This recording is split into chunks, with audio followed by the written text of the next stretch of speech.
叮咚叮咚叮咚，猪爸爸别睡了，上班去喽！今天可是会发工资的哟。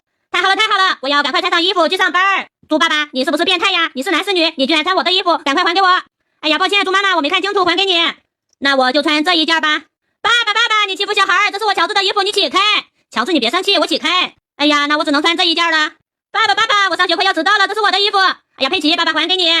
可是我的衣服没有，我怎么去上班呀？猪爸爸，你快看，这是我的衣服，今天送给你穿了，你赶快去上班吧。哎呀，太好了，我要赶快去上班。你说你个小僵尸，你是不是傻呀？就算是你把衣服送给猪爸爸了，小朋友们也不会喜欢你，他们也不会谢谢你的。